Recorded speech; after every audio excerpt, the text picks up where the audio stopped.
10 facts about the ancient Egyptian pharaohs. The ancient Egyptian empire spanned more than 3,000 years and an estimated 170 pharaohs, from Narmer, who ruled in the 31st century BC, to Cleopatra, who committed suicide in 30 BC. The pharaoh's role in the empire was hugely important, transcending that of a typical monarch in that it straddled both religious and political spheres. Indeed, pharaohs were considered to be near deities who were nonetheless saddled with the distinctly earthly responsibilities of statesmen and women's. 1. They were both religious and political leaders. It was a pharaoh's responsibility to lead Egypt in both religious and political matters. These dual roles came with distinct titles: High Priest of every temple and the Lord of the two lands. As a spiritual leader, every pharaoh was expected to carry out sacred rituals and effectively act as a conduit between the gods and the people. Political leadership, meanwhile, encompassed more pragmatic concerns like legislation, diplomacy, and the provision of food and resources to their subjects. 2. Only pharaohs could make offerings to the gods in their roles as high priests. The pharaohs made sacred offerings to the gods on a daily basis. It was believed that only the pharaoh could enter a holy temple and commune with the spirits of the gods. 3. The pharaohs were regarded as incarnations of Horus. Horus was depicted in many forms, but most commonly either as a falcon or a man with a falcon head. In life, the pharaohs were believed to be incarnations of the deity Horus, before in death becoming Osiris, the god of the afterlife. Each new pharaoh was considered to be a new incarnation of Horus. 4.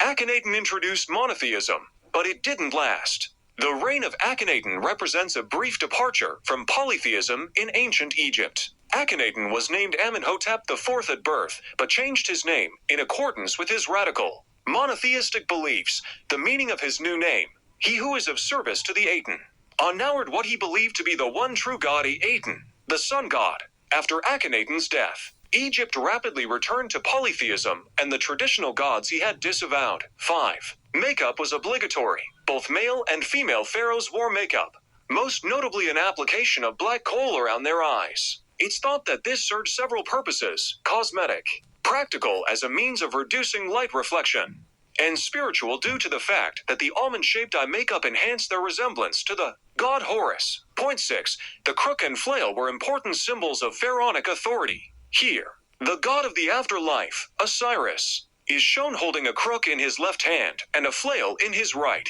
often depicted in the hands of pharaohs. The crook and flail were widely used symbols of power in ancient Egypt, typically depicted together and held across the chest of pharaohs. They formed an insignia of kingship. The crook Heka, a cane with a hooked handle, represented the pharaoh's shepherd-like role of caring for his subjects, while interpretations of the flail's Nakaka symbolism vary. A rod with 3 strands of beads attached to the top. The flail was either a weapon used by shepherds to defend their flock, or a tool to thresh grain. If the former interpretation of the flail's use is accurate, then it might symbolize a pharaoh's firm leadership and their responsibility to maintain order, while as a thresher, it might symbolize the pharaoh's role as a provider. 7. They often married their relatives. Like many royals through history, Egyptian pharaohs weren't averse to marrying within the family to preserve royal bloodlines. Marriage to sisters and daughters was not unheard. Studies of Tutankhamun's mummified body have revealed that he was the product of incest, a fact that undoubtedly led to health issues and undesirable characteristics, including an overbite, feminine hips, unusually large breasts, and a clubfoot. Tutankhamun was just 19 when he died. 8. Tutankhamun may be the most famous pharaoh, but his reign was relatively inauspicious. Tutankhamun's fame derives almost exclusively from the discovery of his tomb in 1922. One of the great archaeological finds of the 20th century, King Tut, as he became known after the discovery of his spectacular burial site, only reigned for 10 years and died aged just 20. 9. Their beards weren't real. The pharaohs were typically depicted with long braided beards, but in truth they were all more than likely clean-shaven. The beards were fakes, worn to imitate the god Osiris, who is depicted sporting a handsome beard. Indeed, facial hair was such a must-have that even Hatshepsut, the first female pharaoh, sported a fake beard. 10. The largest of the pyramids is Khufu's Great Pyramid.